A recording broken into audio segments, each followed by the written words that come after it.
Hello and thank you for listening to Dragon Wagon Radio. My name is Jake Lloyd Bacon, co-founder of the network, just popping in briefly because it is that time of the year once again. March 2024 marks the 7-year anniversary of Dragon Wagon Radio. For 7 years, we've done the best we can to bring you the most professional podcasts possible. We continue to cultivate communities of people from all over the world, bonded by their love for a wide variety of topics. Dragon Wagon has produced 20 different podcasts, over 1,800 individual episodes with millions of downloads, all completely free to you. So we humbly ask, in honor of our 7th anniversary, that you consider showing your support and playing a part in keeping our shows free always. There are tons of ways that you can help. First and foremost, please check out our shop at dragonwagonshop.com. A fantastic collection of high-quality merchandise is available to you for reasonable prices. You can also visit our support page where you can find a link to make a donation directly and even an Amazon wish list. That's at dragonwagon.com/support. Some of our shows have individual Patreon accounts where they offer additional material. Please consider becoming monthly patrons if that's available. Additionally, leaving a rating and review on Apple Podcasts or Spotify costs you absolutely nothing and goes a really long way to help. Lastly, consider sharing your favorite podcasts with your friends. Share clips or quotes on social media. Most shows have their own accounts, but you can also follow at It's Dragon Wagon on all major social media platforms. So thanks again for another fantastic year, for being a dedicated listener, and as always, for being the best part of Dragon Wagon Radio. Happy anniversary, and here's to another great year of your favorite indie podcast network. Now let's get this show started.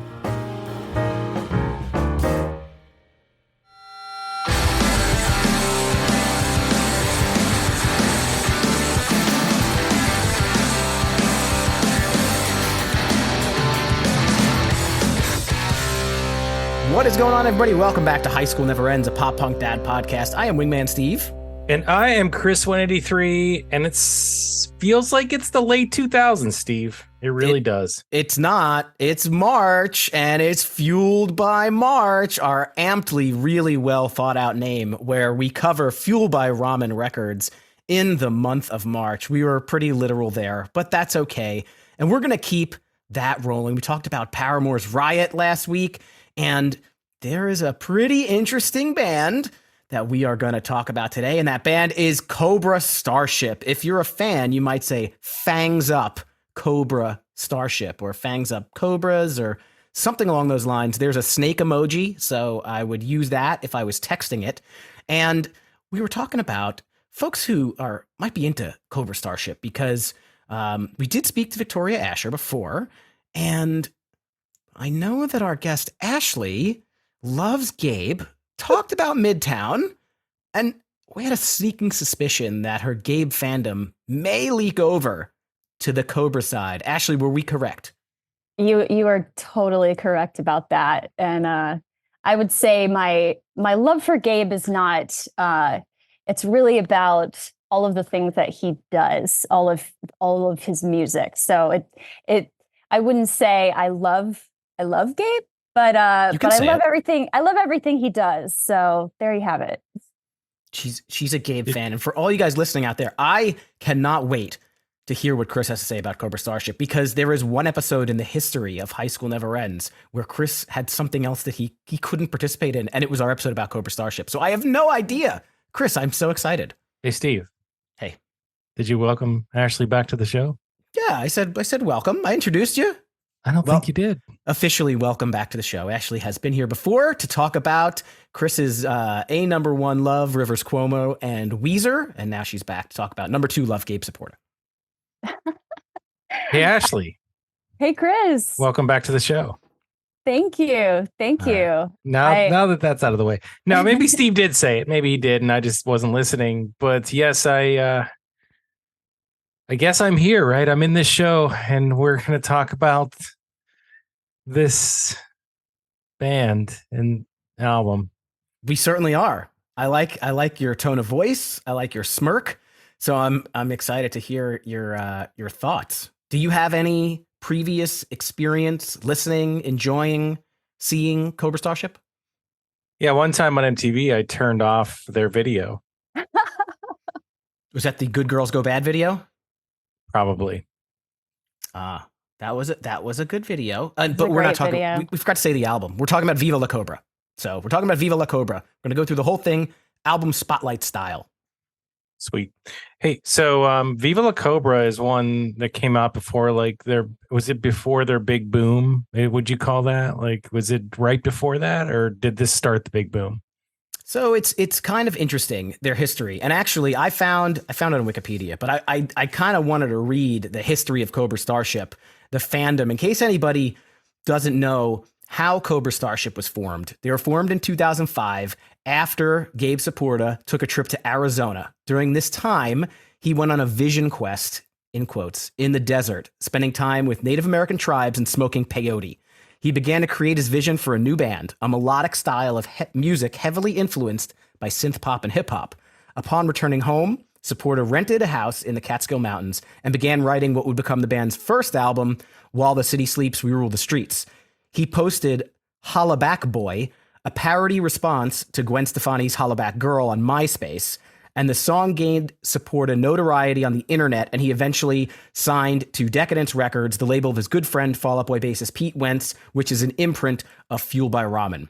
So after that, their Midtown's management company set up Gabe with an opportunity to record a song for the soundtrack to the 2006 movie Snakes on a Plane with members of the Academy Is, Gym Class Heroes, and The Sounds. So he recorded that. It became a minor hit. So that's really how they started. So the first, I would say, big hit that they had, or somewhat big hit in the scene, was the Snakes on a Plane theme song, or main track to the soundtrack. And then this album came out.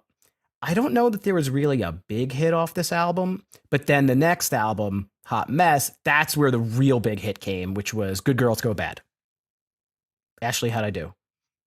You did pretty well. Yeah. I think the part that I would add, couple parts, is I don't think you can talk about this band without talking about MySpace and how much of a big deal it was. That's how when I was thinking about it, on their MySpace page, which I think was pretty much just Gabe for it was just like a year of like nothing. There was a picture of Gabe with Gizmo from the Gremlins, like sitting on his shoulder. And that was his picture for a year. And it was so mysterious, and he, dropping hints. And that's where I found out about Holla Back Boy.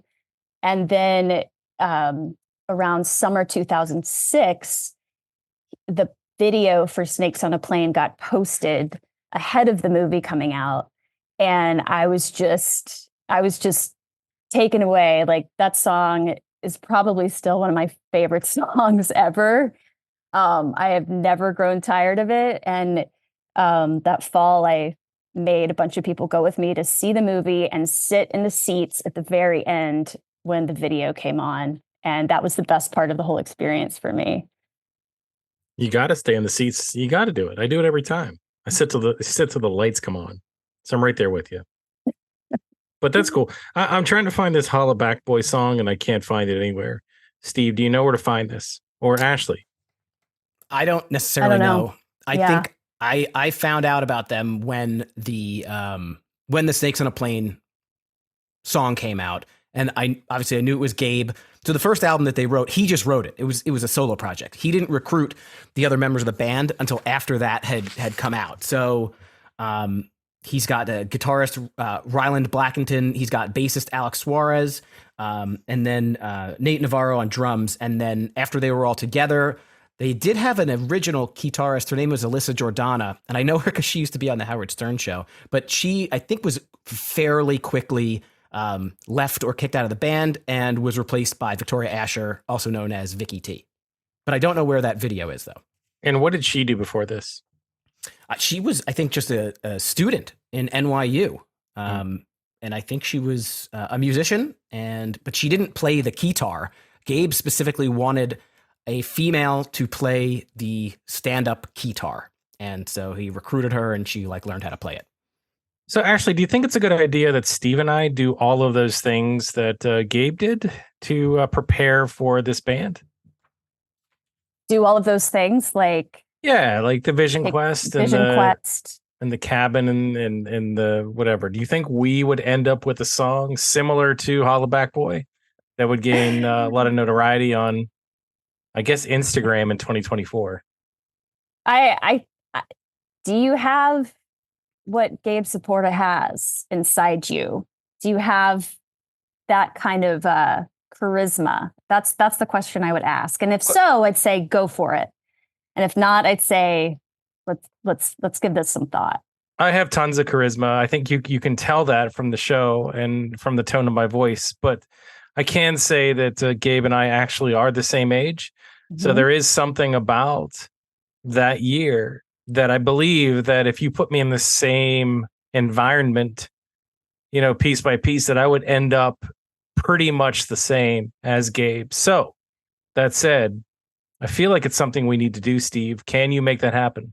I'm going to call up my my peyote connection in the desert, and I'll get that started. I'll see what we can do. If we skip that part, do you think that's where the inspiration comes from?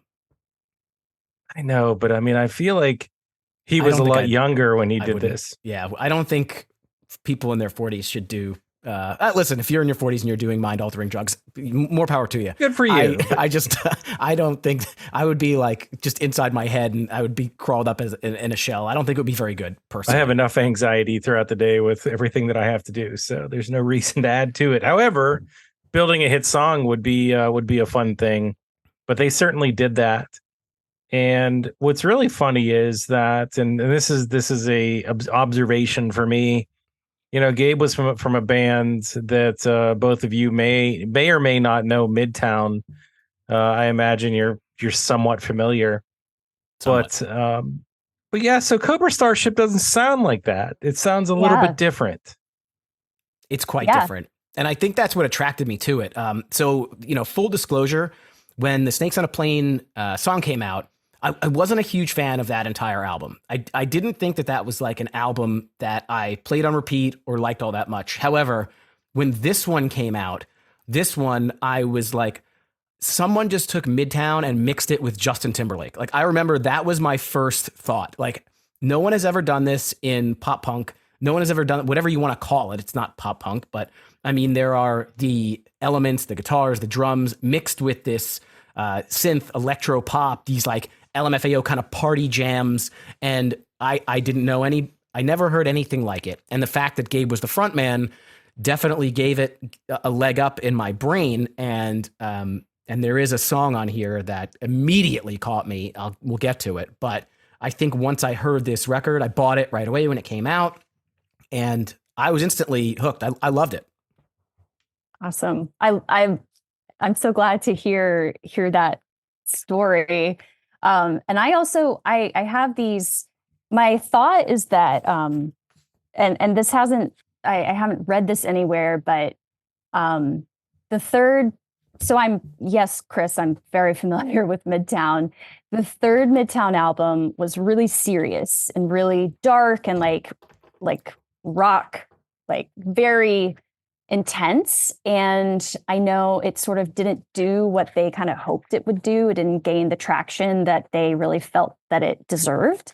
And I just felt like Gabe was like, forget it. I'm going to go in a totally different direction and embrace my like goofy, like pop side. And he totally did that. It's like, for me, I see it almost as like the anti-Midtown, like, which isn't a bad thing at all. It's like these are two sides of this one person who I personally think is pretty brilliant. And I loved the direction. It was the right time to go kind of lighter and less intense.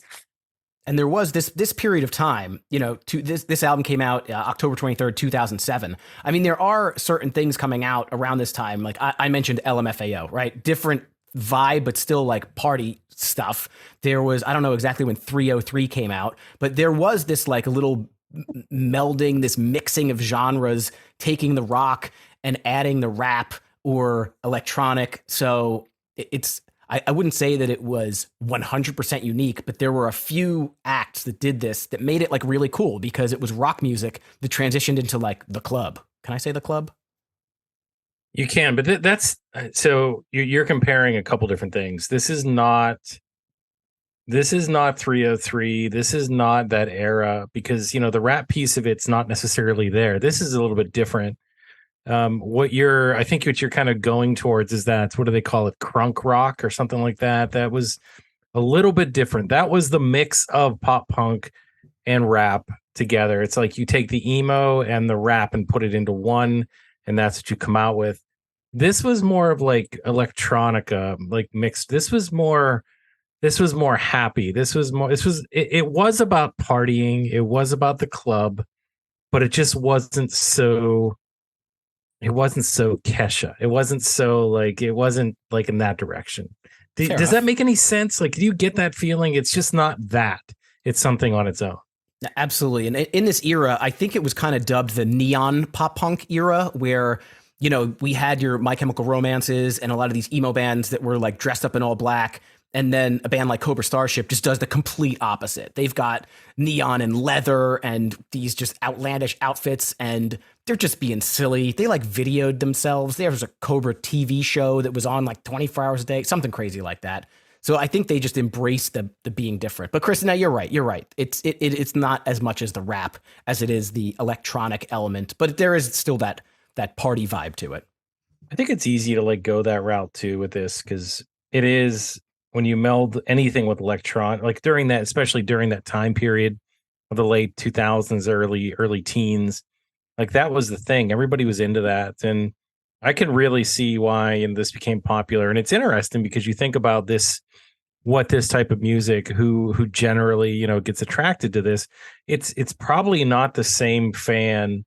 Like, I don't know if you were alone or if you were the same or different, but do you think Midtown fans in general were attracted to this band, or did they shy away from it?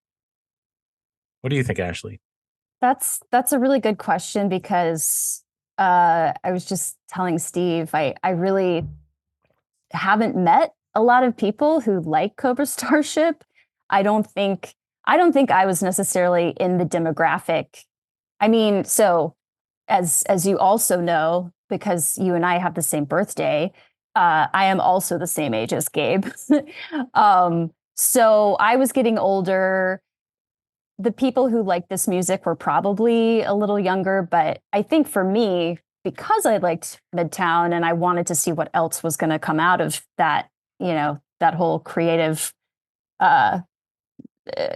brain of Gabe, I was immediately interested in this anyway, but I don't necessarily think that a traditional, I don't even know what a traditional Midtown fan would be, but it's definitely a different road.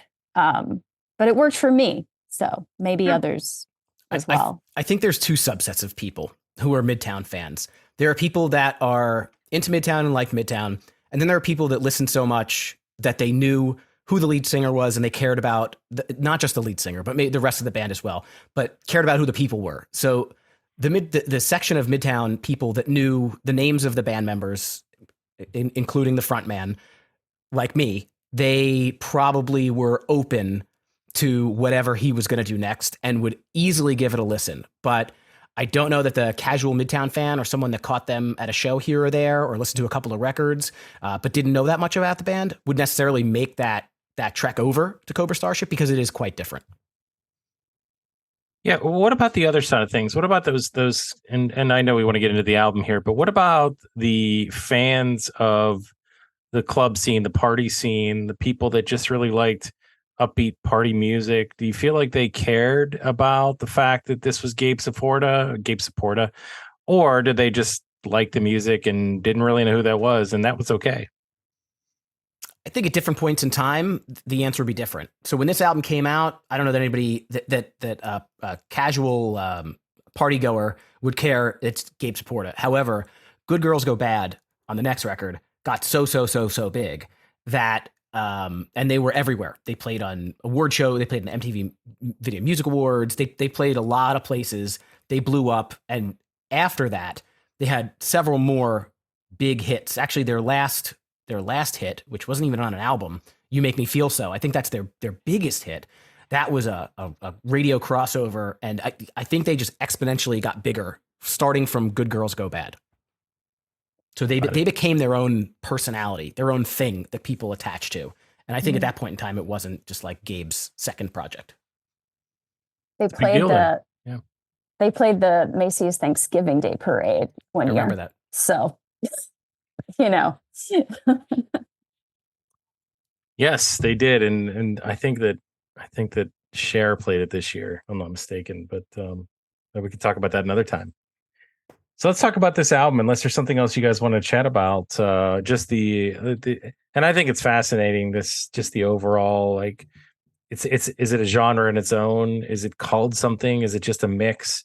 I really think it's a really cool conversation to think about this, because during this time period, I think that you started to see a lot of mixing of things, of musics, and people trying new things and different things over the course of the next decade. And this was I don't want to say one of the first, but definitely was one of those bands that did that. So I'm sure that if Ryan Key did a country rap type of album, that Steve, you would be all in. Is that correct? I would give it a listen. I'm not big into country music, so I couldn't tell you that I definitely would like that, but I'd give it a listen. Country rap, like a jelly roll. I don't listen to any of that. I cannot. I have to no comment on that one. You but I'd give it a shot. Okay, that's fine. Fair enough. So the album, by the way, is produced by Patrick Stump of Fall Out Boy. So there's a lot of ties to the pop punk. The Fueled by Ramen.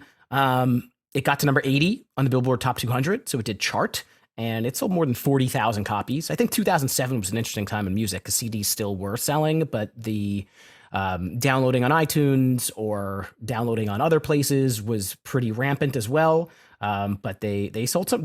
This one sold some records. I don't have the figures in front of me, but I would think the next one sold more. Well, you know what? You just brought something back into my head, and I think we should do it now. So it's been a while, but let's do it again. This is the segment we like to call, what is the top song on Spotify that Chris sees on his phone right now, unrelated to whatever real numbers Steve may pull up after the fact. Like true numbers. So the number one song from Cobra Starship should be easy for you guys to identify, but I'm going to make you do it. Yeah. Well, it's Never Been in Love. Okay. So Never Been in Love is what is your guess, correct? Yeah. Yeah. Do you have a guess on the streams? No, but many of them are me. So. Okay. I think it's You Make Me Feel So. Why do you feel that? Because I think at some point, not recently, but at some point I did look it up, and that was a pretty big hit. And that came out, I guess, closer to when Spotify was a main source of music. Well, because I make the rules here, you looked it up, so that means you're disqualified. And that means, Ashleigh, you did get it wrong, but because you're not disqualified, you win. The correct answer is You Make Me Feel. So it had... Steve, do you have a guess on the number of streams? I'll let you redeem yourself here. It's got to be in it's got to be a lot of millions. I don't know, 200 million. Incorrect. It's actually 261 million. That's a pretty good guess. 987, 587. It actually was the exact guess that I made right before this. I used to play that song for my daughter when she was like a year old, because her name is Lily, but we used to say La La. That was like a little nickname. So we would, You Make Me Feel So, La La La La La, and it had a good beat that a kid could listen to. So I made a lot of streams on that one. And then Good Girls Go Bad was the next one after that. And so that's interesting. And actually this You Make Me Feel beat it by a significant amount, almost actually more than 100 million streams. Yeah, well, I think, I mean, and we can talk about this more at the end, but I think they got exponentially poppy. And I think so the difference between You Make Me Feel and Good Girls Go Bad, I think listening to the two songs, they're very different. So, and You Make Me Feel, to your point, was more on pop radio, top 40 radio, whereas Good Girls Go Bad, it was probably on pop radio, but not as popular. There was, You Make Me Feel was also a collab with another artist who I'm sure has a following of her own. I love how we're talking about all these tracks that are not on this album. That's a good, well, look, I mean, look, to be fair, Good Girls Go Bad is not necessarily a song you probably want to sing to your daughter. Well, I mean, I'm not going to judge if you do that. Great. But, it's not as family friendly, I guess, versus You Make Me Feel. However, I don't have the lyrics up, so maybe I'm wrong.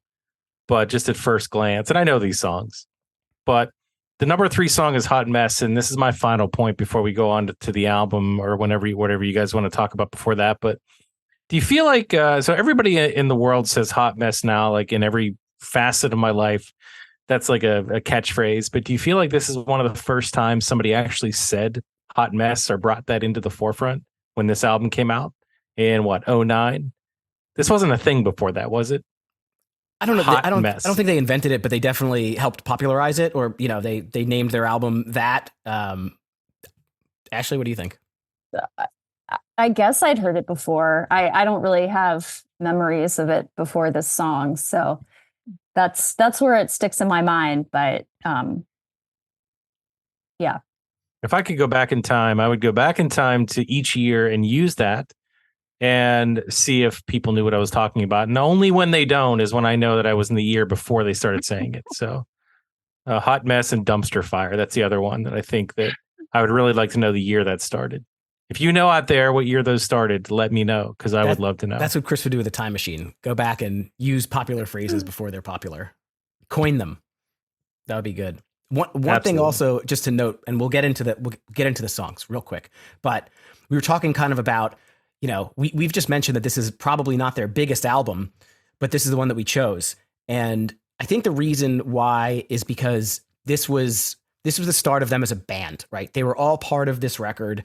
And I think even though Hot Mess had more popularity, so Cobra Starship for the first time in, 10, 15 years is back this year. They're playing one reunion show at When We Were Young. I'm not going to go, but I would love to see this. And I really hope it ends up sparking more shows, just like the Midtown reunion did. However, the When We Were Young theme this year is they're playing albums in their entirety. And this is the album that they chose. So I think that it is telling toward their discography that this is the one. This is the one for us to talk about. I'll tell you what, let's have another show where we talk about When We Were Young, because I don't understand how in the world, the logistics of that happening with all of those bands in a limited amount of time. How are they going to do that? Is there like 27 stages and you got to pick, a stage? I mean, it's the third year that they've done it. And as a concert goer, from what I understand, we've talked to a couple of our friends who have gone. You may have to make a decision between A and B, but it's really not all that different than Warped Tour maybe was back in the day. So yeah, but that was last year's explanation. You're saying this year they're playing whole albums. Doesn't that bring a whole new facet to things? Like, that's not really, a quick set. That's fairly lengthy. Potentially yes.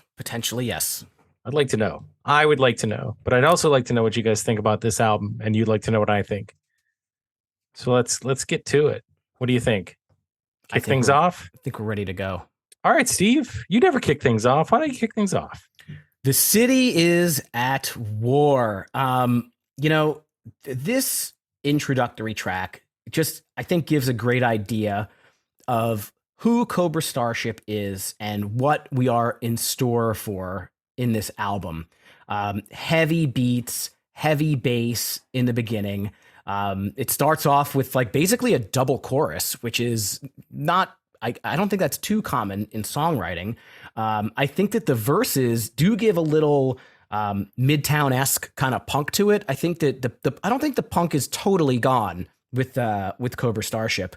And, we get kind of an idea of what this song is about. Where is the songwriter? Where is Gabe's brain? We talked to Ryan Key about Lights and Sounds, how, Hollywood breaks people, and how LA breaks people, and how everything is fake, and all these party scenes are just bullshit, but people still go to them. And, I think that we hear a lot of these themes in a lot of these songs. A lot of these songs are about that Hollywood kind of scene. They're embracing it. They're poking fun of it. They're doing a little bit of that, but there's still some darkness. The forget what you know. Did see that's still in his brain. There's a line in the song. He says, "Come on, live it up while you can. We all lose in the end." And you know what? It's sung so high and fun. We all lose in the end, and you don't realize that that's pretty dark. So I think this is a really great way to kick off this album. I have no negatives. It's fantastic. We're introduced to the sound. Again, I always had a little bit of a crush on Victoria Asher, Vicky T, because she was just this cool girl playing the guitar, and she rocked it on stage. And I think this is a good kickoff track. I'll throw it to you, Ashleigh. Yeah, go ahead. Yeah. I can't hear this song without thinking of the video for this song. And I don't know if either of you have seen that, but just to explain it a little bit, the band, I believe they're all wearing white, and it's they're going around, and you're made to think it's some sort of drug deal. Like there's this mysterious powder. And then you see like a bag of flour and a bag of sugar, and they're making pies, and they're running around like pieing the bad guys. And then the video ends with them like they're playing poker or something, and they all sort of pie each other. And I just think it's the perfect like dark but goofy setting for a song like this. Like you were saying, Steve, like it's fun. It's like I can't think of a better song on the album to open the album than this one. But they're talking about like, I think about, this was a big time for reality TV stars and people like just putting themselves out there in ways that our society hadn't really seen before. When they say like she finally got her picture on TV, like I think of like, a girl who like OD'd or something really like, wow, she wanted to be famous and look what happened. But it's a really fun, energetic song too. So it's just it's like dance rocky, but also it's, if you really listen to the lyrics and think a little bit harder about it, there are also some warnings there. Interesting. Okay. I like everything you guys are saying. You guys are into this. And so let's see. How do I say something similar without repeating? Actually, you're going to be very surprised by this one. So I wasn't really mad about this song at all. I think it really takes a specific mix. When you want to go the route of mixing different types of music together, you have to be very careful when it comes to my tastes.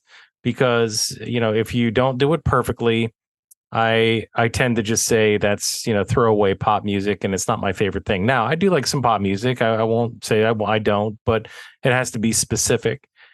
However, back to the point, when you want to mix different things, whether it's in the midst of an album or in one song, it has to, again, walk that line. And I think this song kind of treads along the line more so of the pop than of the say the rock genre, like whatever the guitar genre or whatever you want to call it. All that said, though, I don't know, but like normally I'm not necessarily into electronica, a ton or this type of music. What do you call it? EDM or whatever the case is, but there's something about it that I think there's a lot to like here. I do. And I think it has something to do with the fact that these guys, the songwriting, they really do a good job with writing a very catchy beat or a very catchy song in general. Like they know how to do that. So I give them a lot of credit for that. It's obviously not easy to put this kind of stuff together, but to do it with the mix, and again, it's not just straight up electronica music. It is mixed with some other stuff, but the fact that they're able to do it and make it catchy to the point where it catches my attention is fine. Do I think this is a good intro track for this album? Yeah, sure. Why? Because I don't know if it overshadows the rest. I don't know if it's the best one, but it does a good job kind of just easing you in. So to that point, yes, I agree. It is a good track to start with. But I think there's better ones than this as you kind of work your way through the album. But just kind of put a bow on this.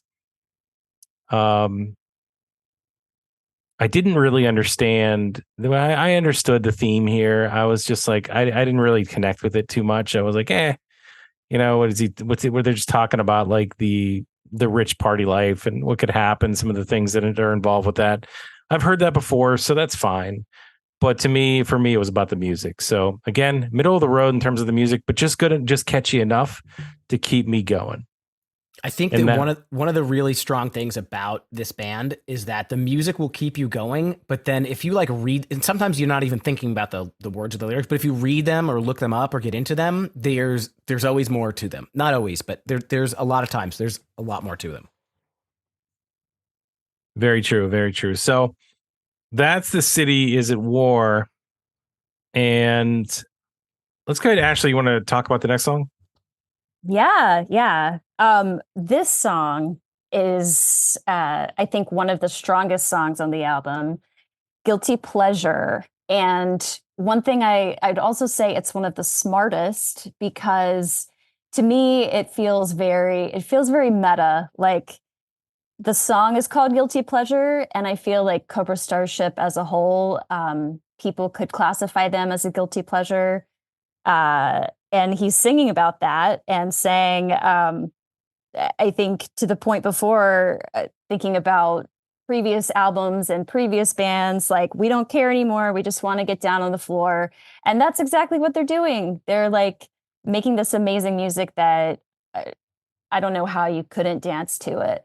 But I think another thing that makes this song so good, and many of the other tracks, is that Patrick Stump comes in like at the end and does his thing, and like whenever he comes into one of these songs, he just sort of like pops in, does some sort of like really bar of notes, and I'm immediately like, wow, that made this amazing song even better. So I think, like you said, Chris, I don't think they're trying to do a lot of, I don't want to say there's no depth, because there definitely is, but they're not trying to do the deeper, more intense things. They're really just like, we're going to have fun now and we're going to be badass while we're doing it. And that's exactly what they do. And I think this song just knocks it out of the park. Yeah, it's kind of like, what happens if we mix this with this and then sing it like this, and then you come in and do that? Like, that's what I feel like this song is. And that's a good thing. It seemed like in this song, they went a little bit less synth, a little bit less electronic in this one. This one was a little bit more, in my opinion, from my listen, more driven by that guitar. And I think that that's okay, because I think the riff in this song makes it. I really love the guitar riff in this song. I think it's amazing. And so for me, like, that was the hook. That's what caught me here.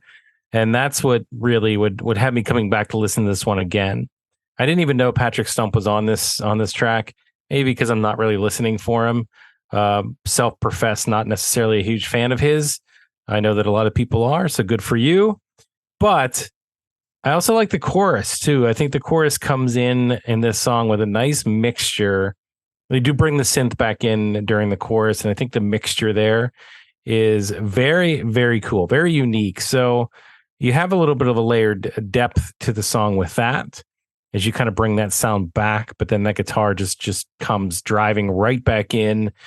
There is times where this song kind of borders a little bit on the bubblegum side, bubblegum pop, to be likable by me, but I don't quite think that they reach that line where I am just like, I don't think so. So they do a really, really good job with the mixture here. The music is spot on, and that guitar rocks. Steve, what do you think? I think that I fucking love this song. I love this song. So many things about the song are amazing. It comes in, it starts with this like half chorus introducing you to it. And then you mentioned the guitars. I feel like the guitars are great, but they're kind of simple. It's just they're just kind of simple chords, and then they just add and layer in these keys. We hear Victoria doing backing vocals, which are great. The chorus is just fucking infectious. It is infectious. I don't know how this doesn't just bore a hole into your brain and just live there for 20 almost years, which it has for me. Another thing is that there are 2 music videos for this song. The first was a home video that they came out with, and the second, which I didn't really remember that much, was one that I guess the record label gave them money to make a video. But the home video was done really well. I'm pretty sure Victoria actually directed it, and the part of the video that I loved the most is that they created this little mini dance for the chorus, which I memorized and still know the little dance like to this day. So I've only seen them in concert a couple of times, but I feel like I was like doing the dance. They were probably doing it or trying to do it on stage. It might be hard with guitars. There are some hand movements. But the video, the self-made video was absolutely amazing. I think the song is just like a straight up party rocker. There's this little laugh, fuck them if they can't take a joke, and just playing. Little laugh there. The bridge is this like all of a sudden it turns to this like weird spacey vibe, like maybe someday I'll believe. And then at the end of the bridge, they come in. Gabe sings this soft line, but there's like a subtle scream behind it. If the world is ending, I'm throwing the party. Because he sings it, he's like, if the world is ending, I'm throwing the party. But in the back, it's, I'm throwing the party. And I absolutely love that. They actually almost named the album, If the World is Ending, I'm Throwing the Party. But I guess they changed their mind and went with something simpler, Viva La Cobra. The last thing I love is right before the last chorus, the drums do this little slowdown thing where it seems to pause for a second. I came, and I love that part so much. And I can't remember if I just wanted them to do this or if they actually did it live, but I really felt like the last time they sing the chorus, they should say, I came here to kick some ass tonight. And I can't remember if I just imagined it as something I wanted them to do or they really did it. But it was something that I thought was great. And one time, actually, in the early Twitter days, I remember Gabe made some Twitter post where he said, like, I came here to kick ass and chew bubblegum, but I'm all out of bubblegum or something like that. And I responded back with, I thought you came here to make me dance tonight. And he responded back. That was the first, like, somewhat celebrity response that I got on Twitter in the early Twitter days. So I think I have a screenshot of it somewhere, but I appreciated that because what did he respond? No, he said, and that too, or something like that. It was just something positive. Okay. Yeah. Nice. Like there was an exclamation point, I believe. So that makes it positive. Yeah. Yeah. Made me happy about it. So yeah, I think this song is quite the star here at number 2. Do you ever see the guy that when the song kind of slows down and then there's something unique that happens and you're in a situation where you're all dancing or something, it's really loud, but they like turn to you and they like mouth that part of the song right at you, like they're saying it to you? I've probably done that to people. Were you that guy with the haha part to people? Maybe. Did you do that? I like to mouth lyrics to people uncomfortably. Do you? It entertains me. Just like little parts, just like little parts of the song. Oh yeah. I do that all the time. Mm-hmm. What if you don't really know the words though? Like, and you still try and do it? You have to know the words if you're going to, pantomime them. I feel like I've gotten through life without really knowing the words to too many songs and doing that. Sometimes I feel really awkward at shows if there's like a song that I don't know the words to. Like when I went to the Midtown concert, there are definitely some songs I don't know all the words to, but you kind of want to like pretend like you know the words. So you don't want the people around you to like know that you don't know the words. So you just kind of just go into their ear like, I don't know this song. I don't know the words. No, I don't. I have to, I can't lose my clout. Okay. Well, you can keep it. Well, Chris, one day robots may cry. Yeah, apparently should kick that off. Well, apparently they will, right? And I almost did here. Okay, so this song cares less about being a party song. It does not want to be a party song. This is not what they're doing here. I don't think the song's all bad. I think the best part of the song is like the I said it was a dreamy chorus. I think that's the shining moment that this song has. Actually, no, like there's another really cool part in this song where Gabe's voice kind of shrills into the flow of the same chorus. So in the end, like he shrills into that piece. I don't really know. It's probably towards the end of the song, but I kind of like that. A little bit of energy there really, goes a long way. So look, I think that overall the song's very catchy, especially again, that chorus. That's kind of the glue that holds this song together. I just feel like the verses are just there. Like they don't excite me. They're not necessarily that great, but maybe to make the chorus stand out better, you need just a verse that kind of flows. So maybe that was by design. I just couldn't get into them as much, but I'd come back to the song just to listen to the chorus because I liked it. What did you guys think? Ashleigh, go ahead. Yeah, I think that this song is the most like, I think the song could fit well on While the City Sleeps. It's still poppy. It's still something that I want to, I think the chorus that you're talking about, the sleep for days, come over. Yeah. I love the chorus there. But the theme of the song, I think, is the most.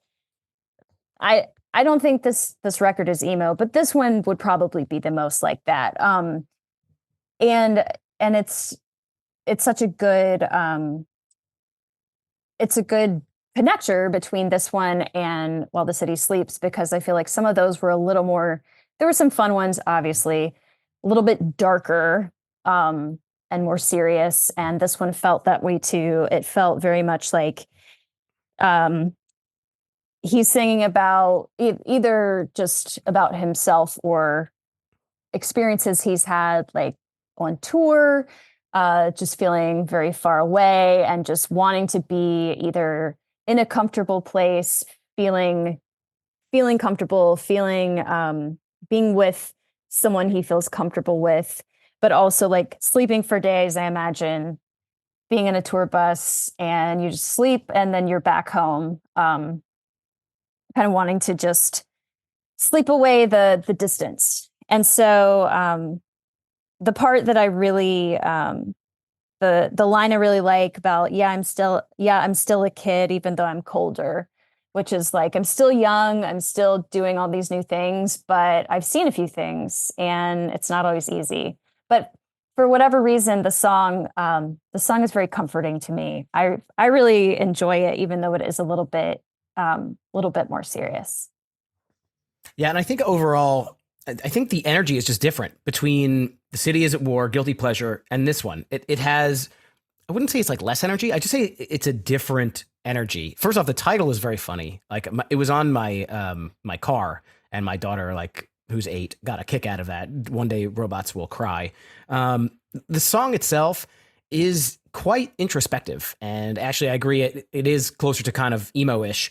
It does have a little bit of that like they're meshing some things.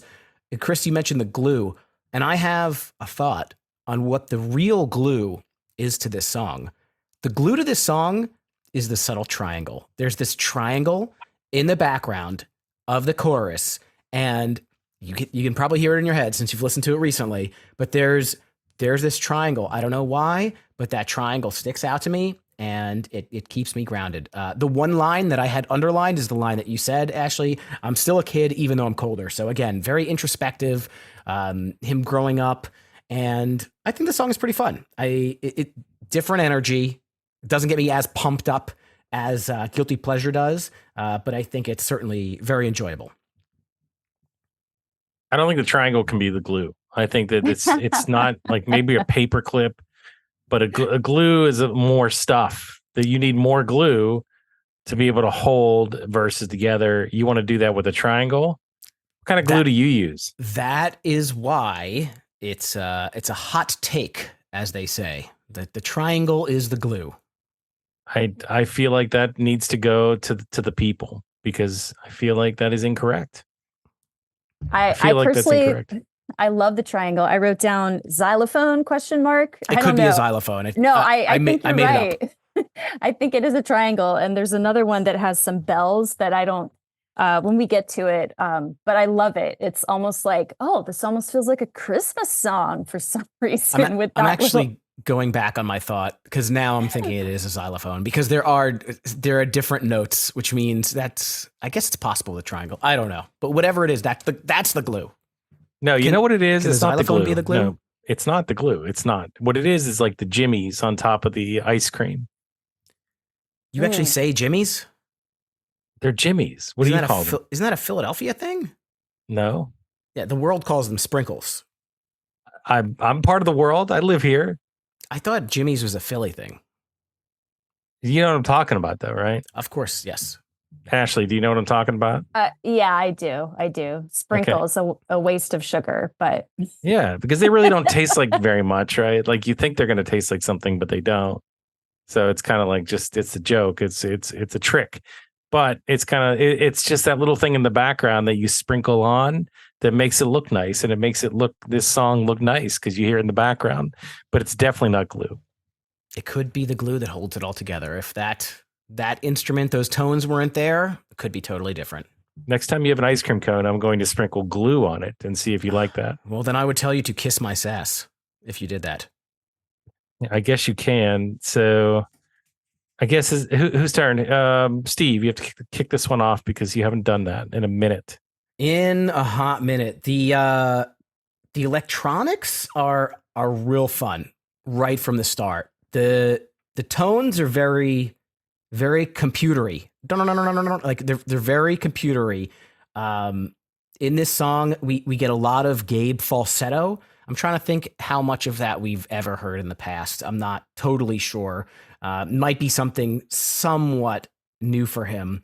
I think for me, this song, the pre-chorus is almost stronger than the chorus, where he says, you only see what I let you see, nothing less, nothing more. What you say is nothing new to me, honestly. I think that Kitty's got soul. It's perfectly fine, but it doesn't get me super excited.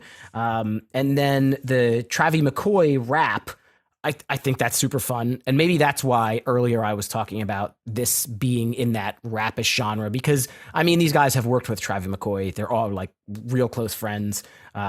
I like that so much. And I think this is the first time where we hear Fangs Up Cobra style in a song. So I think Kiss My Sass is fun.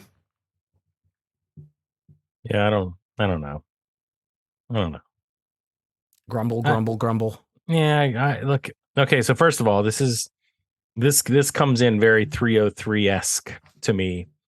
It's not the rap part. It's just the sound of the song. It just sounds very 303. So I like 303. I do. I actually saw 303 and Cobra Starship together in concert. Fun fact. Oh, neat. Okay. Well, that would make sense, but sorry to interrupt. No, you're good. I like 303, but I think this song kind of drags a little bit. I don't want to go as far to say is it boring, but I feel like, to this point in the album, I've been a little spoiled in terms of, them being able to put together a really, really catchy, super fun track. Whether that be slow or fast, it doesn't matter. I don't think this really has that same appeal to me. I think it's a decent in a couple different ways. I don't mind the heavy synth and that just that synth mix. And I think the other shining point is I do really like that Travie rap. I think his verse is very well done. And it was fine, but it was very short. So I just don't think it's enough to really save this song. Overall, it just seemed to drag again. And I probably wouldn't go back to it because of it. So this is a skip for me. I don't have a whole lot to add to that. I think it's a really strong song. I think maybe, like you both were saying, it's got this sort of video game-esque electronica that's just really fun. I think Travis' rap adds a lot to the song. I think they should have had him on more tracks on this album. But other than that, I really don't have a lot of notes. Just that I like this. I like the sound of this song. I think it's fun. But I don't have anything, any improvements. But I feel pretty good about it. Fair enough. Well, I want to start chatting about this next song. Damn, you look good and I'm drunk. Scandalous. And I want to just share with you guys my first note, and then I'm going to let Chris talk. My first note is I think Chris will hate this song. Why do you got to That's what I think. That's what's in my This is bad. This is bad. Yes, you're right. This is not good. I know my Chris 183. This is not good. First of all, this is straight up pandering to club life. I mean, if you're that person and that's what you do, this song is for you, right? This is everything you want. And I was never that person. So there's no connection there. I did go to the club, but I was never that person. So not to put anybody down that likes the club, again, you're fine, whatever, do your thing. But I don't connect with it. Second, who the hell's VIP? And I know they come in at some point in time in this song, and whoever this is, and more power to you, because you're on one more track than I am. But the guy kind of sounds at times like Trey Parker trying to do an impression of a rapper. Like, it's just a weird voice. I wasn't into it at all. I don't get it. I didn't think it was that great. I guess really the only thing that I thought was okay was they mixed up the tempo a little bit at the end. So that was kind of interesting. But otherwise, like, you take a look at the lyrics, the music, it's just not a lot of substance here. It's just a throwaway song. And it's not even like it's a good one either. It's not one that I could have fun to or make fun of. Or even if I was going to the club that I probably want to listen to get pumped up, it does none of those things for me. So this one goes in the trash. He didn't even mention the spelling. I thought that was what was going to set him off. What, scandalous? It's SCAND to the A to the LOUS. I wouldn't even recognize that. Sorry. You didn't know he was spelling out the word? I'm not going to acknowledge something like that. I'm just not going to do it. But it makes sense when, Gabe was doing the holla back boy. The shit is banana. He's talking about a holla back girl. Okay, but he already had that song. Why does he got to do it here? Because he made it better. Because I like this song. I think the song is a lot of fun. I think it's very funny. The concept is hilarious, where damn, you look good and I'm drunk. Like, that's something that is just, it's silly. Is it? Yeah, the pre-chorus is really funny. Don't ask me to sign your skin. Can't you see these little kids? And then he goes, "You're the kind of girl that I'd take home to mom if my mom was dead." I mean, that's a burn. That's hilarious. That's really fun. Terrible. That's awful. Funny. And then the verse where he's talking about, it just makes me laugh. I dig your fanny pack, riding low behind your back. Give them boys a heart attack. Like, he's just poking fun at, like, the people that show up in the club. And then there's also, he says, don't come at me when I'm lit, saying you just want to kiss, because Lord only knows where you've been. Again, I think this is an early use of the term lit. I feel like that is quite common now. The spoken word verse, that's kind of like meh. I think a lot of that maybe wouldn't fly so much in 2024, but it doesn't, like, bother me. Like, I totally dig this song. I think it's super fun, and I like spelling out SCAND to the L to the, oh, I fucked it up. SCAND to the A to the LOUS. A lot of staying power with that. So if you get your comedy from a song by Cobra Starship, that's where you find your comedic entertainment at, right? I find comedy from life wherever it presents itself to me. Mm-hmm. Yeah, I find comedy from comedians and people that actually are funny. Not this. This is funny too. Ashleigh, your thoughts? Oh wow. I absolutely love this song. And I also do wonder, like, has it aged well? I don't know. I think it's just And that part of one me, verse. yeah, part of me, you know what? I don't even care. I just love the song so much. Um, and I think that it does. There are so many great lines, and you read many of them. I think, yeah, the spoken word, the the part at the end, the house arrest bracelet reference, just cracks me up every time. And I think like I want to share this song with people, but it's not safe for work. It's totally inappropriate. Like I just have to live with it in my headphones and relish the feeling I get that I just want to dance. I just want to like it makes me so happy. And I think also so that's the music that makes me happy, but the words make me laugh. And I think that I was thinking about it. It's almost like it's a pre-hot mess. Where in this tale, he's like, I don't think so, but I kind of want to. And in hot mess, he's like, no, bring it on, bring it on.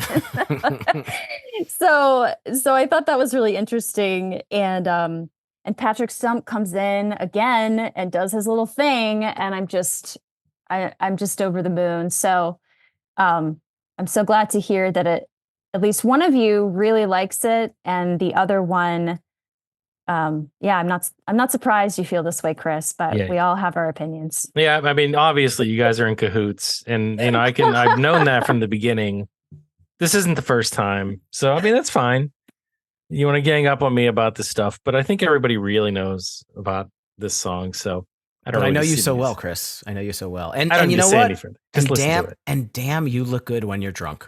Yeah, I mean, we can debate that, but I look good when I'm drunk. Is that what you're saying? That's what I just said. Yeah, I'm giving you a compliment. I don't understand. I think he's got something in his eye. I always, every time at this show, like maybe it's a tear. Maybe it's a tear because of what you guys just said to me about this song. It makes me feel a certain way. Give it some more time. Maybe you just need, 15 years listening to it. Do I? 15 years. You think, when I'm 15 years older, I'm going to like the song You Look Good When I'm Drunk.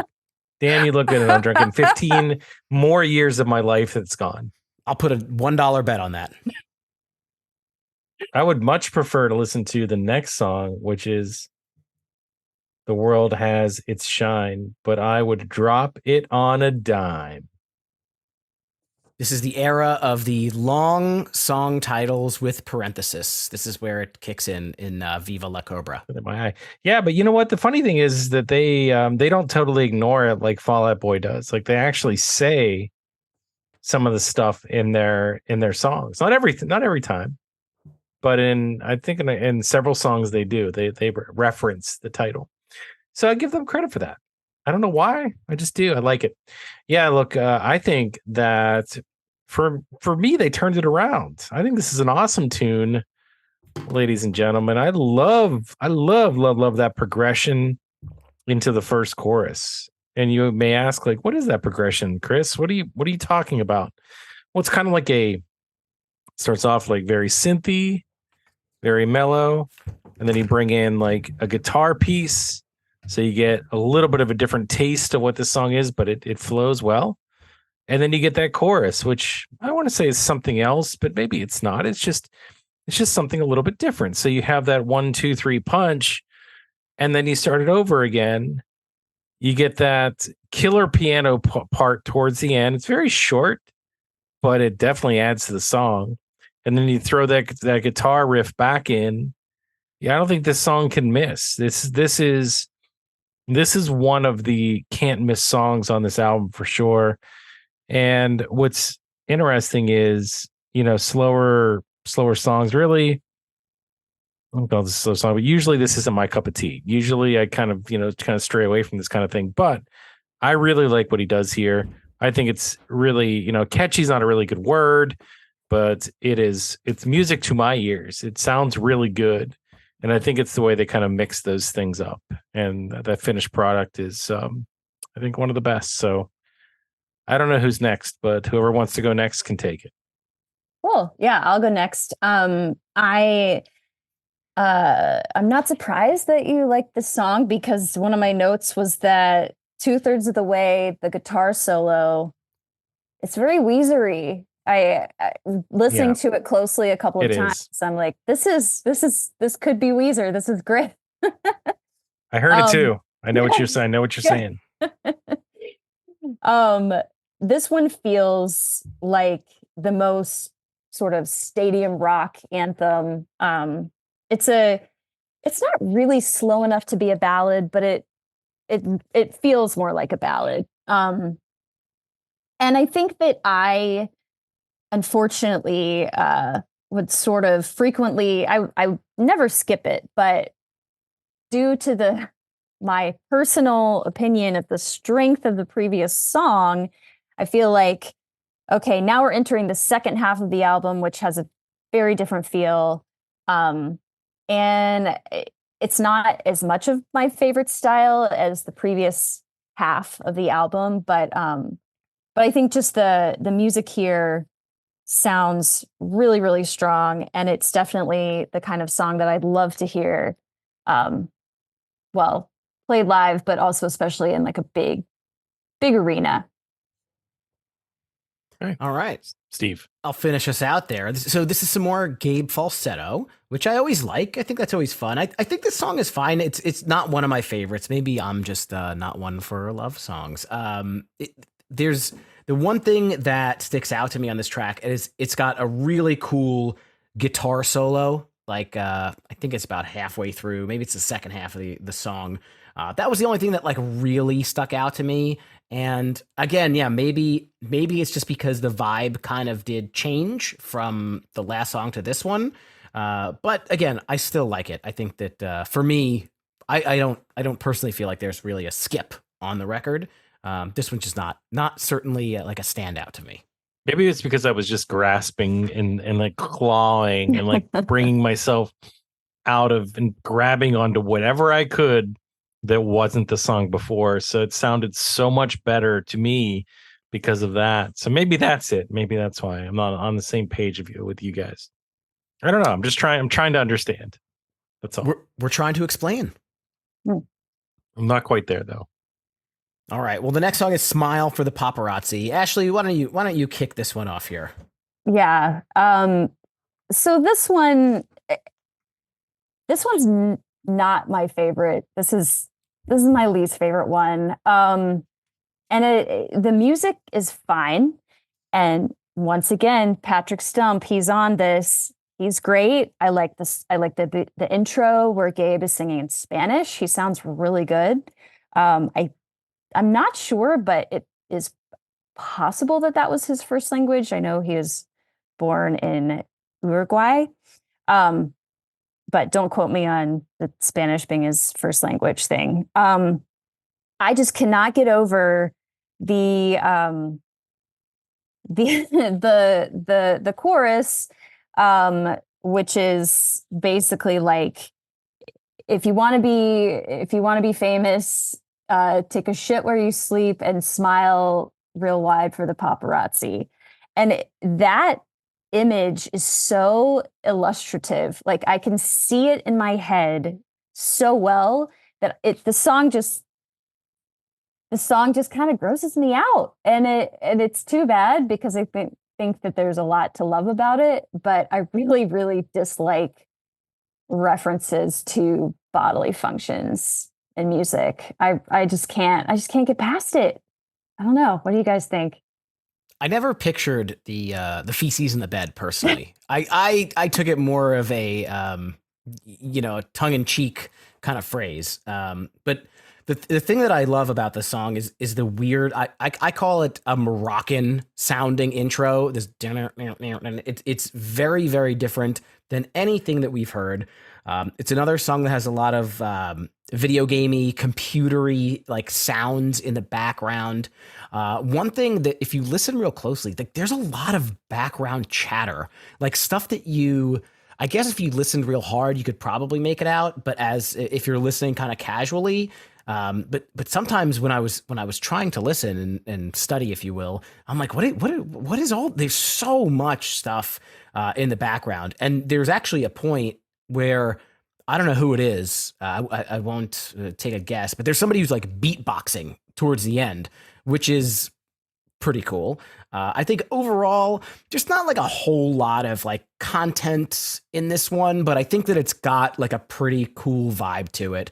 It's a pretty simple, quick track, but it's still enjoyable. I don't personally mind. I mean, sometimes I shit where I sleep. I mean, you just never. Sometimes you just can't. No, I'm just kidding. I don't do that. But yeah, it doesn't bother me. No, it bothers me a lot. I definitely don't want to hear that. I don't want to hear anything about that. Like that's got to be the worst thing in the world. So I don't necessarily like the jock part. The climbers off my jock, step up off the fuck on my jock. I'd rather listen to that. I'd listen to that all day long. I'd listen to a song just about that over the other stuff. I'm serious, man. It's terrible. So I just Googled, I just looked up, is Gabe fluent in Spanish? And I'm not getting the results that I was hoping for. It doesn't necessarily say. It says that I'm pretty sure he's fluent in Spanish. I just don't know if it's. I think Ashleigh was saying she's not sure if it's his, native language or not. How our CEO Gabe learned 8 languages in 2 months. Did you put Supporta? No, I just said, is Gabe fluent in Spanish? Google doesn't know which Gabe you're talking about. Here, Gabe can now hold Gabe can now hold comfortable conversations in Spanish, German, French, Russian, Italian, Hungarian, and Chris Japanese. Just signed up for an AI service named Gabe. He has a dog named Norbert who has, and I don't know what the rest of that is because I'm not clicking that link. Gabriel Iglesias. He does speak Spanish. So that's Mr. Fluffy. I can't help you with your answer, but I do know I did read Wikipedia before the show. I read it in depth like Steve usually does. And I can tell you that he is fluent in Spanish. So if you already knew that, great. For those of you that didn't know that, I taught you that. Just remember that. I taught you that. Gracias. So, I mean, look, let's talk about the song, but not that part about the bed, which I hope was not literal. I'm hoping that was more about something else. This brings in like a little bit of a Hispanic vibe to it, right? We talked about that. It's not just the language, but the sound of the music. So I'm okay with that, and I kind of like it, but it's definitely not a Hispanic message. It has nothing to do with that. It talks about whatever it talks about, the paparazzi life, being a star, the crazy stuff that's involved with that, which I don't connect to at all. This song does have some awesome synth in it, though. I'll give you that. Like when you compare, if you just listen to that synth right around 230, like the 230-ish mark, listen to that synth. I guarantee you're going to like it. So high point definitely at 230, but it's like meh to the rest, because although the Hispanic mixture and the flair is something a little bit different that you don't hear on the other songs, I don't think it's necessarily memorable in any way, shape, or form. It's just that last part with the 230 mark on, it picks up a little bit, the tempo, and it has that really cool synth part. But other than that, nothing to write home about. You want to keep it rolling with AMG? I don't have a lot of notes on this one. I think that overall, like you start getting into the song, definitely has that. That's like a 70s vibe to it almost, so either a 70s vibe or a Maroon 5 vibe. So it sounds like it could be a Maroon 5 song or something out of the 1970s. So either way, not necessarily into it at all. Like those sounds, what I just told you, like they're 70s music, I don't mind, but for the most part, like I definitely like want nothing to do with Maroon 5 in any way, shape, or form. So I just couldn't get into this one at all. I listened to this one a couple times because I was like, maybe I'm just kind of selling it short. Nah. Every time I was just like, man, this song has no redeeming qualities, because I didn't like the music. and I didn't care about the words that he was singing. So it was more about the music that turned me off. Words didn't save it. Nothing about the song is that great. What do you guys think? And before you start, like, I think this harkens back to like just straight up pop, like upbeat pop songs, like Uptown Funk. Like, it's not the same thing as that, but I can't stand like Lucky. I can't stand any of that stuff. I feel like this is kind of going in that same direction. So even though I've had some bright points on this album, this is definitely one of the lower ones. Yeah, I mean, I see where you're coming from in terms of your comparisons to some Adam Levine, who doesn't bother me, or Lucky. This one definitely has more of a funk vibe to it. You called it 70s. I think, Chris, maybe you'd enjoy it more if you just picture Gabe like in a disco. Like, it's like Saturday Night Fever, and Gabe is doing that one dance move, and like everybody's doing like a choreographed dance to it. I feel like that'll bring you around on this one.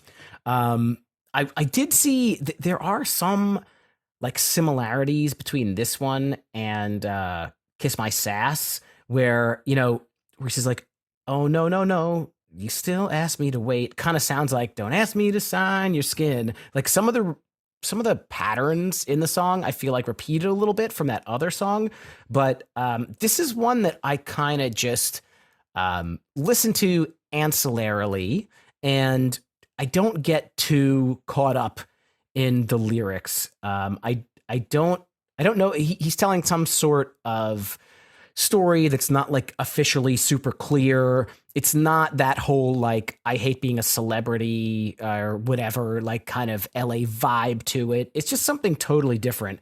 And I think it is a pretty cool, funky disco track. It's something that's different from a lot of the stuff on the record. So I'm cool with it. It's not my favorite, but I'm cool with it. So you're a disco guy then, basically. I can appreciate a little bit of funk. I can appreciate no funk at all. No funk. No funk's given. Get the funk out of here.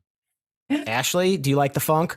I do like the funk. I like Angie. I really dig the 70s vibe. And I wouldn't say that's the type of music I really love, although I used to borrow my dad's Bee Gees tape when I was in high school, thinking like, oh, this is old music. This must be cool. But I think he's singing about like just this girl who's maybe too cool for school, and he's like, hey, I like you, but I'm cool if you are like, I'm not coming on strong. So it's sort of this vague like, I'm gonna give you space, but let's see how things go. Patrick Stump is once again doing some like, I don't even know what the proper word is, but you have a really good Patrick Stump radar. Like I don't, when you say it, I'm like, oh yeah, I could hear that, but I don't know if it like stood out to me. You have like a Patrick Stumpdar. Yeah, I'm not sure if that's a good thing or a bad thing, but I really enjoy it, and he just has this like, he's not, when he comes in, it's just like sort of to enhance what's already happening. So that's when I notice it. It's like, oh, somebody sounds really good. Oh yeah, that's Patrick Stump. So yeah, I like the song. It's definitely not a skip, and I like the la la la la la la la. That's really fun. All right, done with this one. We're gonna go to the next one, which is, and this is a MySpace era title here. Prostitution is the world's oldest profession, in parentheses, and I, dear madam, am a professional. That's a hell of a title for a song here. Why do you say that? Why do you say that? It's just like one of those long song titles. Because of the MySpace? Well, that's like that era. Like, again, the Fall Out Boys and the Panic at the Discos, who had those like crazy long titles. And, they're in with the same crowd. These are their people. Did this Patrick Stump do you think he pushed him into this? Like, hey man, it'd be really cool is if you did like song titles that were really long. Like, can you figure that? Can you do a couple of those? Like, I can help you. Do you think that? I think it to a bunch of guys that have, or guys and girls that have a similar sense of humor. So they find the same things funny and interesting. So when they do something like this, they all get a kick out of it. I mean, they have a song on the next record that's called Pete Wentz is the Only Reason We're Famous. So if I could go back in time, I would be in Fall Out Boy, and I would try and convince him that he shouldn't do that as much. Like I would tell him, hey man, so like it's funny the first time, but like you do it like all the time. Do you really think that people want to hear that all the time? Like, I think it's cheeky. I think it's funny. You know, if it's some sort of inside joke, or they're like, let's make a song title as long as we freaking can. I think it's kind of funny, and it adds to like the whole ambiance of the genre in a bit. I feel like I would have become the most famous member of Fall Out Boy if I would have stopped that from happening. Just totally simple song titles only, no parenthesis. Yeah, like people would remember that. I would be in Wikipedia for that. Use your time machine. I'm just saying, you know, it's just an idea. Okay. Good idea. Thanks. Let's proceed. In terms of this song, to me, this one is very EDM pop punk. I didn't feel like there was all that much to it. It's super quick. It's 2.5 minutes. It's like first chorus, tiny bridge chorus. Did you guys have anything that stood out? I mean, it's not unenjoyable. It's perfectly fine, but I don't really have any standout notes on this one. Go ahead. Yeah. Nope. You're yeah, I actually don't either. I was trying to find. Do you think that it's the keytar that's doing the whole like video game sort of like the electronic sounds? Because whatever that is, I really like that. But I don't think there's I do like the long song title tradition. If we can call it a tradition now, which I think it is, but it does make it hard for me to remember which songs it refers to sometimes. Yeah, I wasn't even quite sure what the name of this song was, but it's fine. It's not a standout for me. I think they actually say some stuff about the title in the song. So I don't think they say it verbatim, but it's in there. Prostitution is revolution. That's exactly what I've written down. Okay, right. Yeah. So then there's that, right? That's the proclamation in the song, but it's an in and out song. It's very quick, right? It's not really that much of a lift. It's very, very quick. So I think that's good, right? I think actually that adds to it for me. Like it's not too much. Very sing-songy chorus about prostitution. So it's like, okay. But I think that's funny. To me, that's funny because you're putting like you're putting a topic like that on top of like a real nursery rhyme-ish melody. So, you know, it is what it is. But I think that they have a really cool mix here. I think this one actually is a little bit closer to a pop punk feel overall. Like I caught that from just listening to it. So outside of that, overall, just some catchy. I actually like this better than the last two by a mile. I thought it was a much better track than those in terms of just overall likability. So I was a little bit higher on this one than you guys were. Cool. Keep it rolling. Yeah, and by the way, I said EDDM and you said EDM. It's just EDM.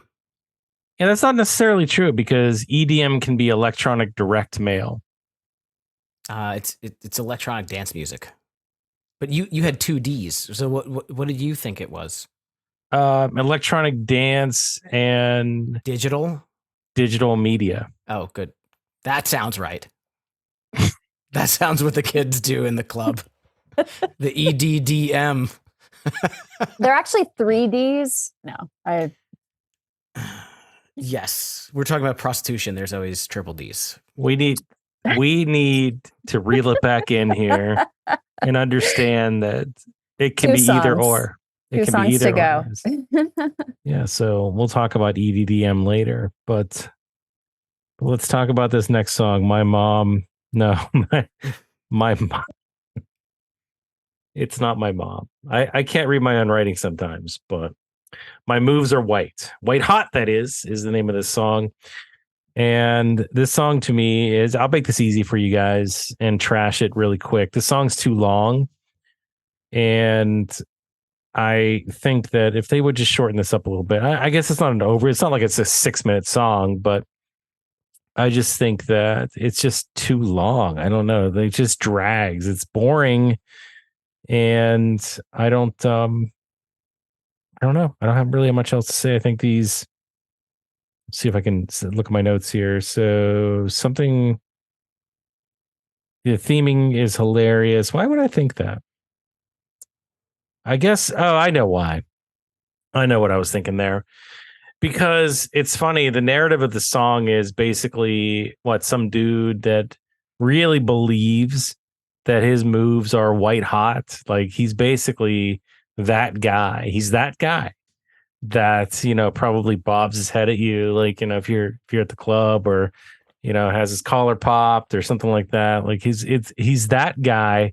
And he believes he's the best guy that you could possibly meet in any particular situation. So it's good to have confidence, but it's not good to be that guy.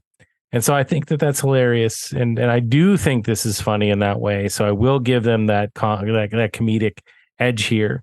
But the song itself, I didn't like too much. So the theming, okay. Song, not so much. I get the impression, at least in my mind, that like Gabe got real drunk one night and was this guy. And then the next morning, like woke up and realized how silly he was and wrote a song making fun of himself about it. At least that's what it is in my head. I think that I think maybe my favorite part of the song, there's this there's this whoa part.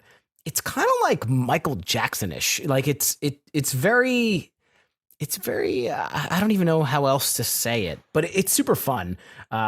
Victoria Asher, she's got like some good vocals in this one. The only thing that bugs me is that I feel like towards the end there's claps and they're using a clap machine. They're using a clap sound effect, and I feel like I would rather, like, I just watched a video of like Blink-182 recording where the Turpentine, and they're actually doing the claps. And I think that would have sounded better. I don't like the fake claps, but other than that, I think this song is like, it kind of makes you want to just like, I don't know, sway and move and do weird dance things that I probably would look strange doing, but it kind of makes me want to do that. You know how I feel about the claps. How do you feel about the claps? I don't like them. You don't like claps at all? No claps? No. Okay. I like claps when they're like, they sound like authentic people, their hands closing together. I like claps when people are applauding for something. They have their place in music. After the song's over. Ashleigh? I really like this song, and I think so something that I have to say is that I'm late to embrace musical technology. And while most people had iPods, I still had my Discman. And so I would pop this CD in.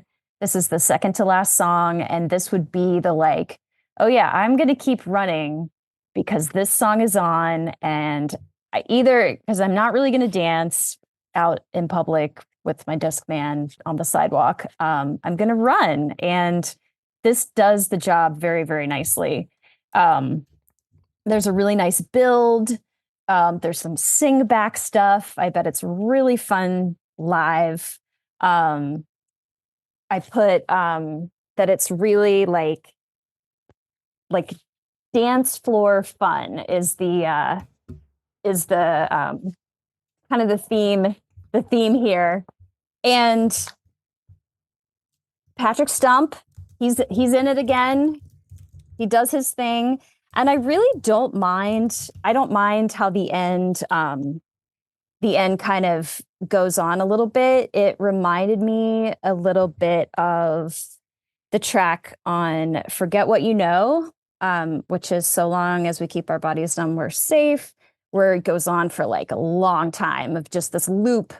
And this one, I could keep going with maybe the claps, maybe whatever else is happening there. But I also really like there's a sort of like primal, I call it like a primal roar, like that Gabe does in the song. And maybe Steve, maybe you know what I'm talking about, but there's just something, just like a noise that he makes that I think adds a lot to this particular song. So I really like it. I think it's a great penultimate track to the album. Can somebody make that sound real quick?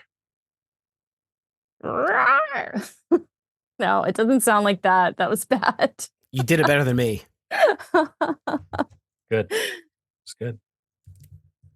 That was good. Did you catch that? Is that can be like a sound bite somewhere? Oh, I don't think we don't have the ability to make sound bites. So. We have that ability. We can do that. You never told me that. Yeah, we can do all those things. Oh, well, that's nice. We should. Rawr. Oh, there it is. There it is.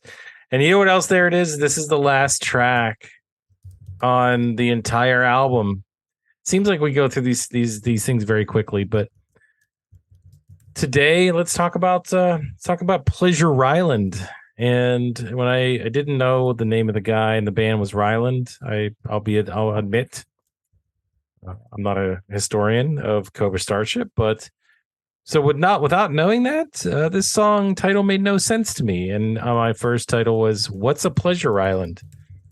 So is that like something you buy? But apparently that's not. That's the guy's name. What an interesting song, though. What an interesting song. This song actually made me half smile. I like that there's robots singing to you on this song. And, what's wrong with, there's nothing wrong with a robot singing to you, right? It makes you feel a certain way. So I'm good with that. It's a really short song.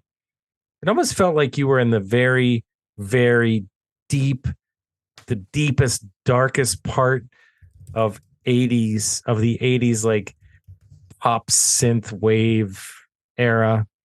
I don't know, like it was just weird, but it sounded good. This is a really cool thing. Now, obviously, it wasn't a full song. It was to end the album, but I think there's a lot of really interesting things they do here. I do, and all joking aside, I like the way that they had the regular vocals and then they kind of mixed in that robotic sound.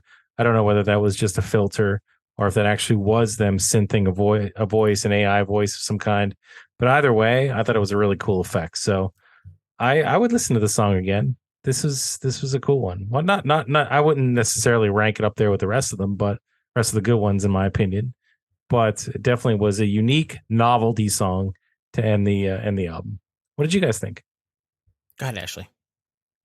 Yeah, well, I like the title. I like the wordplay. It makes me want to know, like, did this guy Ryland, did he get that a lot? Like, because it's a pretty unique name. And it is a nice ending track. It definitely sort of like calms you down to send you on your way. And the whole like robots, the sort of like looping sound I can't make, but very calming and very pleasant. And I like when he spells out, when he says GABE is coming for you.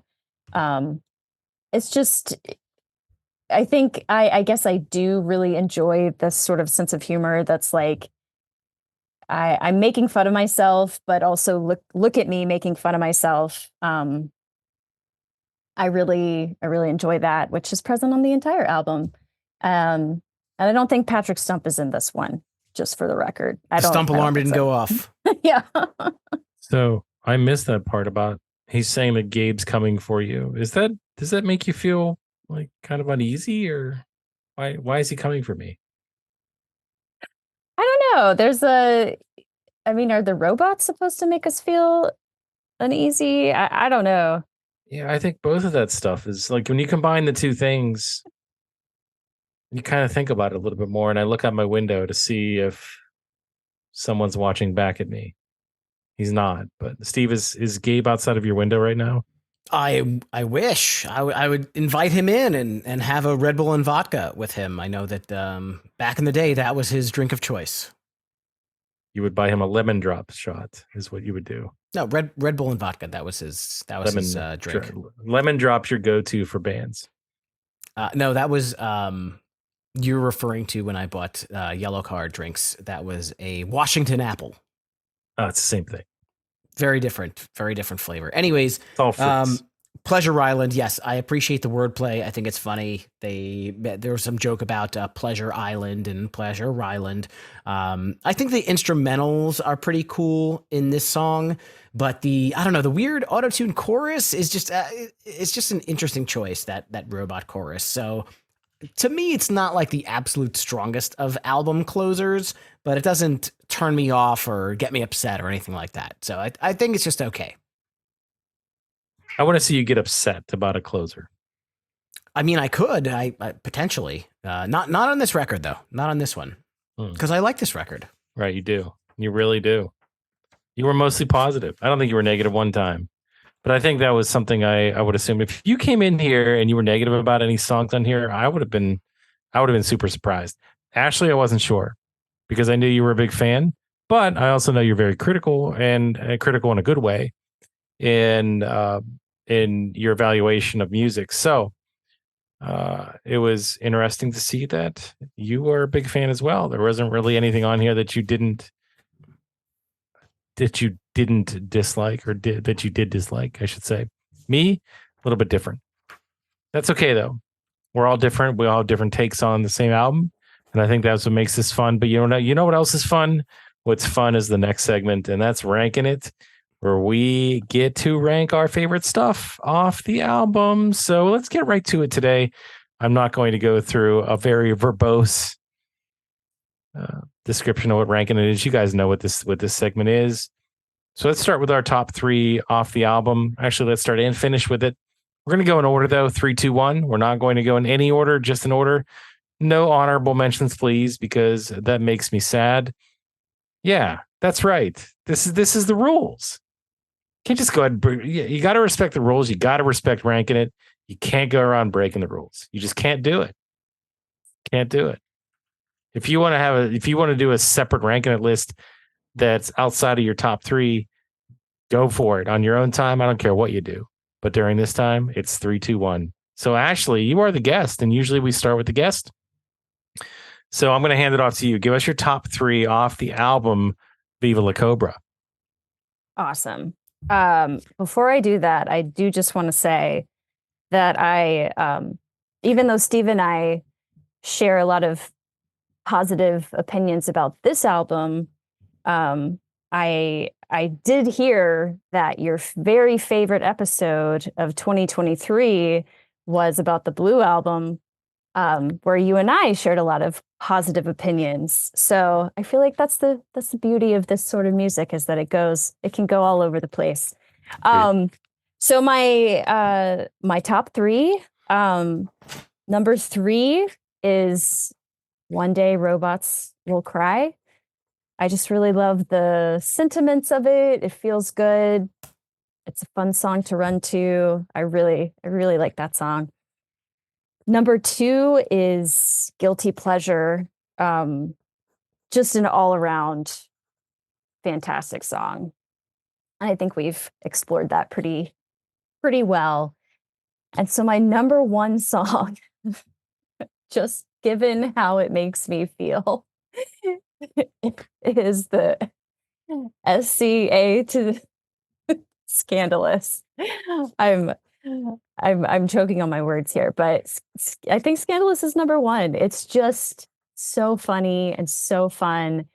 that for me is the most guilty pleasure of all the songs on this album. And I just love it. So those are my top three. Okay. Good enough. Good enough. I don't, number one, we'll see, right? We'll see. We'll talk about it. All right, Steve, I'll go next. And I know you would love to close this out, and I will let you do that because that's how nice of a guy that I am. So let's go with my number three. Ashleigh, I agree with you. I think number three should be One Day Robots Will Cry. I don't know. I like the song, right? It's a little bit, the chorus is dreamy. It's just dreamy, and it's not like a party song. It's something different, and they do a good job with it. So I love that shrill at the end, that falsetto into the chorus. And I said what I was going to say about this one. So number three. Number two, I agree with you again, Ashleigh. Guilty Pleasure is number two. Some really cool stuff, especially the guitar riff on this. Love that. So that's number two. But number one, we do not agree whatsoever. I'm going to go in a little bit different of a direction. I am going to put The World Has Its Shine, but I would drop it on a dime as the number one song. I just think it's the most dynamic. It's the richest of songs in terms of melody and composure. And the structure of the song is just better than the rest. It's fun. It's catchy. It has a really cool tune. And I would come back to this one over and over again. So that's my top three. Steve, you're up. All right. Well, I'm going to do a little amalgamation of everybody's lists here. At number three, SCAND to the A to the LOUS. Damn, you look good when I'm drunk. I think that is my number three song. It's super fun. Number two is going to be the kickoff track. The City is at War. Playtime for the Young and Rich. Kick off the album very, very well. And number one, by far, obviously the absolute best song on this record, because it was in both of your top threes, even though it wasn't number one, is Guilty Pleasure. Guilty Pleasure. We're going to all do a choreographed dance. We're going to put it on YouTube. I'll teach you the dance. It's an absolutely amazing song. And I think I'm thinking back to when I saw them. I think that was like the closing of the regular set, and then like Good Girls Go Bad was the encore. So I think that's the quintessential track. Guilty Pleasure. Okay. Well, look, that was easy. That was straightforward. We didn't deviate too much on this one though. If you look back at the metrics, we all kind of stayed and gravitated towards mostly the same tracks. So what does that say about this album, Steve? That it's got a handful of songs that really stood out. Mm-hmm. Mm-hmm. Catchy AF, as the kids say. So I think just in general, I have some reactions overall. I think you guys do too, but I always like to hear, especially from you guys that have listened a little bit more to this band than I have. How does this one stand up to some of the other albums out there by Cobra Starship? Do you think this is their best one, or do you think it kind of ranks below some others? What do you think? Ashley, you go ahead. Tough question, huh? Oh, I think she lost her audio. There, got it. There it is. Yeah, that's a great question. So this is their second album, as was said before. And their first one, which I think is really good, which is a little less polished. And I like that about it. But this one I feel had the more polished production, more mass appeal. And then obviously the next one, I would say, took it up a notch even more. I love all three of those albums and have listened to them inside and out for many, many years. After that, I think they went in a really even poppier direction than any of these albums, and that's when I felt like it was moving away from what I wanted to listen to. This album, if this is what pop music is, I love it. I want more of it. I think it's like pop rock at its best. And I think it's just the best example of the three albums of like this is when it all made sense. So that's kind of how I see it. But what do you think, Steve? Personally, I think that this is probably the best overall body of work. Hot Mess was also an absolutely amazing album. Really, really liked Hot Mess. I wasn't a huge fan of the first one. Again, I liked a couple of songs.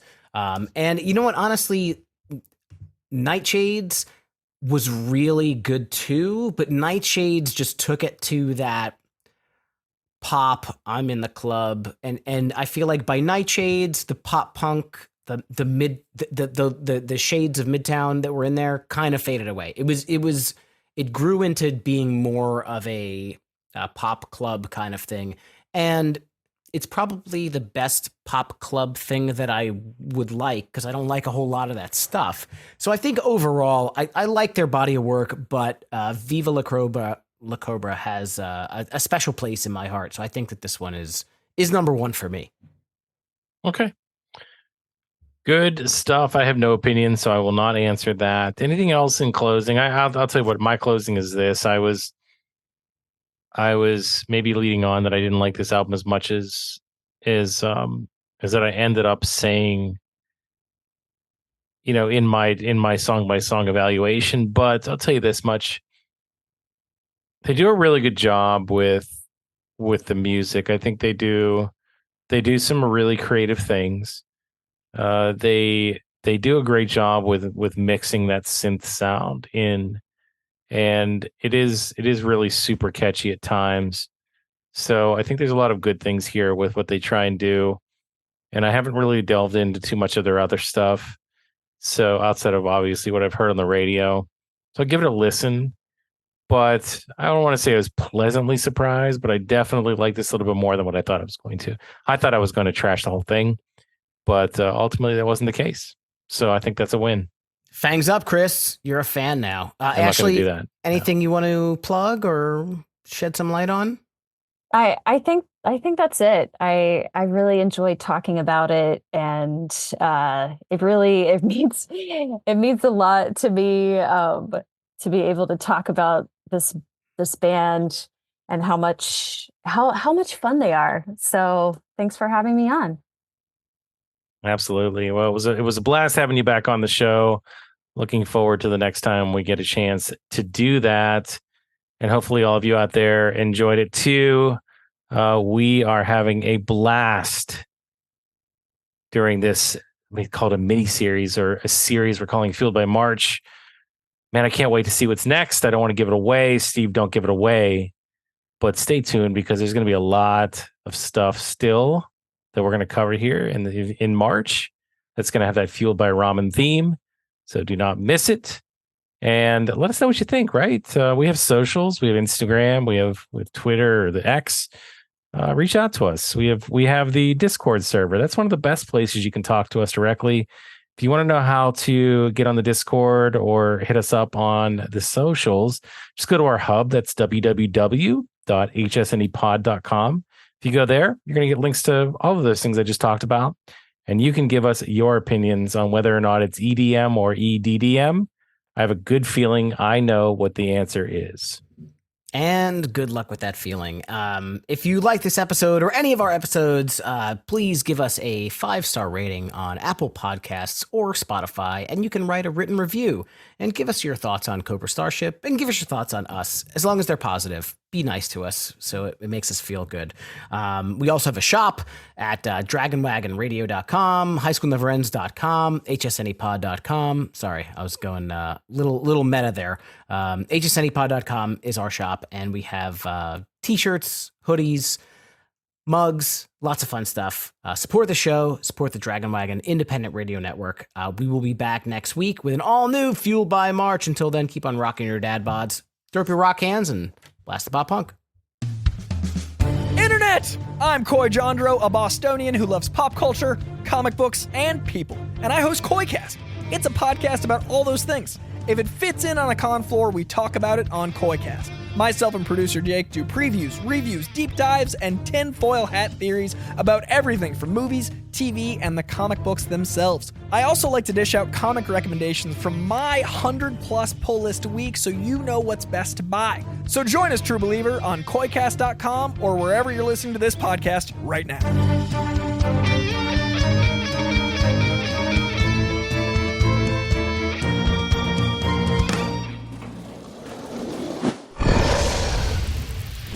Dragon Wagon.